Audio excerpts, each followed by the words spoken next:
Hey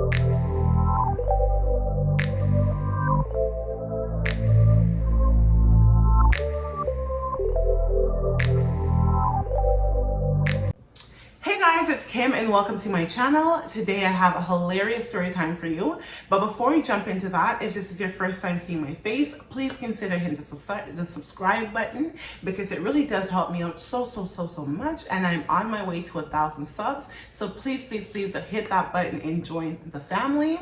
But without further ado, let's jump into the story time. It is a really short one, but it's just so much happened that night that it was just honest.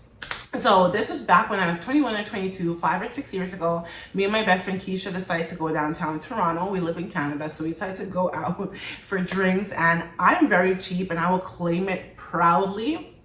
I'm very cheap, so I decided to do my research and I ended up finding this place that was offering $3 tequila shots.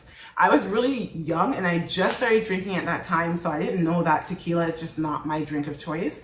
Now tequila will, like, I end up sleeping on the floor. It's just, I always sleep on the floor whenever I have tequila. So that night, we were young and dumb. We got to the place. I'm like, okay, I didn't have a purse, so I gave my money to my friend Keisha. I'm like, Keisha, hold this down. This is what we're gonna drink with, and this is what is gonna take us home. So that night we were just drinking, like we were throwing them back, like we were throwing them back, like $3 shot, like we were just going bam, bam, bam, bam, to the point where like we were lit. So we leave the club at 2 or 3 in the morning, and we're outside. So I'm like, okay, that was fun, girl. Yeah, let's just call a taxi home. So I'm like, where's the cash?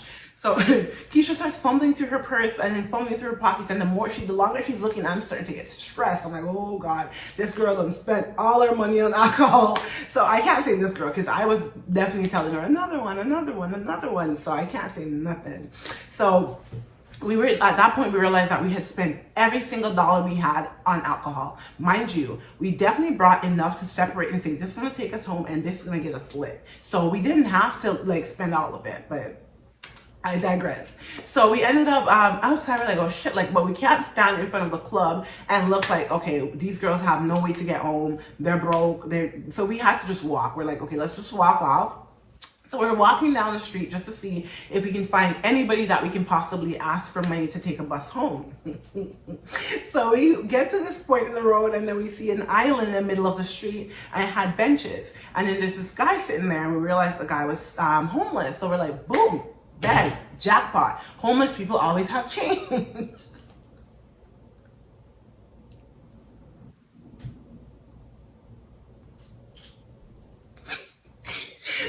Homeless people always have change. So we decided that we're gonna go up to him and just ask him like that we really need to get home. So we walk up to him, we're like, sir, like this is what happened, like we don't know how we're gonna get home, blah blah blah blah, like we just need to get like $6. We just need $6 to take the bus home. And this man said no. I was like, we know you have change, sir, but whatever. I'm like, this man said no, and then he's probably like, you guys have a home to go home to, so don't come for me. I'm sleeping on the streets. So this man was not trying to help. So we just said thank you, blah blah blah, and then we walked off. And we were lit at this point. So at that time I was talking to this guy. I was just texting her, just like a couple dates or whatever, and I'm like, let me just try it, because he was the only person that lived so close to where I was going that it would make sense. He wouldn't have to drive out of his way to get back home. So I called him, and then my friend instantly was not feeling it. She's just like, there's something wrong. He's driving the way he was driving home. It's like he was trying to prolong the ride, and then to the point where he started saying, oh, you guys should come back to my place, blah blah blah blah. And we're like, absolutely not. We're drunk, not stupid, sir. So we're like, absolutely not. So now my friend's just like, okay. She's like, I'm gonna act like I'm gonna throw up and blah blah blah. So she's like, starts acting like she's gonna throw up. She's like, oh my God, I'm gonna throw up, I'm gonna throw up, I'm gonna throw up. And he said, please don't throw up in my car. I'll drop you guys home. I'll get you guys there right now. Just hold off. So I didn't know, like she played it good to the point where he just dropped us home. But the next part of the night, we get home, all is well. We're like, okay, boom, we survived. We had a good night. We made it home. So I get inside the apartment. You know, when alcohol is hitting, you start missing your ex. I started mixing my ex at the time, and I said, I'm gonna text him. I'm gonna tell him how I feel. I'm gonna tell him to come see me. I wanna make this right. So I texted him, and needless to say, my friend's obviously egging me on to text him. So I texted him, and he's like, okay, no problem. He said something about, oh, if this is how you feel, you're obviously telling the truth because you're drunk. Usually drunken talks are sober thoughts. So he's like, oh, I'm gonna come see you. So I'm like, okay, I got the juice. I'm like, okay, he's gonna come see me at like 3 in the morning.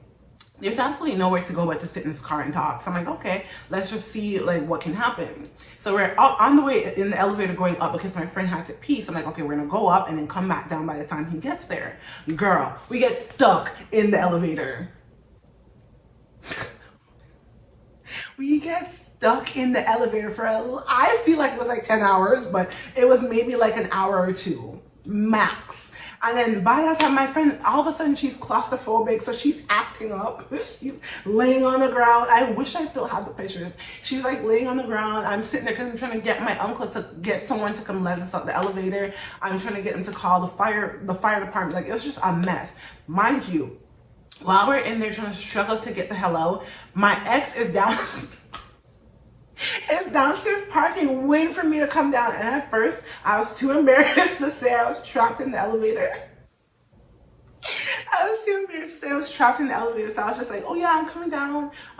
I just had to go freshen up. I'm coming down. To a point where it's just like, okay, bitch, you are not coming down. So I had to text him like, hey, this is what happened. I'm drunk and I'm stuck in the elevator and I have to wait for the fire department to come. Like, this is what's gonna happen. And he said, oh my God, I'll wait until they let you out. I'll just stay down here until they let you out. But then he got tired because it took a while for him to let us out. It's to the point where my uncle came to the floor that we were on and was knocking. I don't remember how we got out. I really don't remember how we got out the elevator, but I know we did.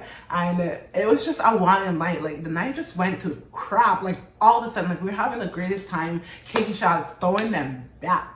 Like, we were throwing them back. Like, no remorse. And then it went from not just having a great time to no money to get home, begging a homeless man, getting denied. This guy I was trying to see that I was talking to, trying to kidnap us. Then we get stuck in the elevator. It's just a hot mess. A hot mess. Needless to say, I didn't get back with my ex. I did not get back with my ex. But anyways, guys, that is the story for today. I actually have a few more stories with Keisha because apparently I do some stuff when we're together. So if you're interested in hearing those in the future, please again hit the subscribe button because why would you want to join my family? My family's dope. But until next time, guys, please stay fit, stay healthy, and stay beautiful. Bye.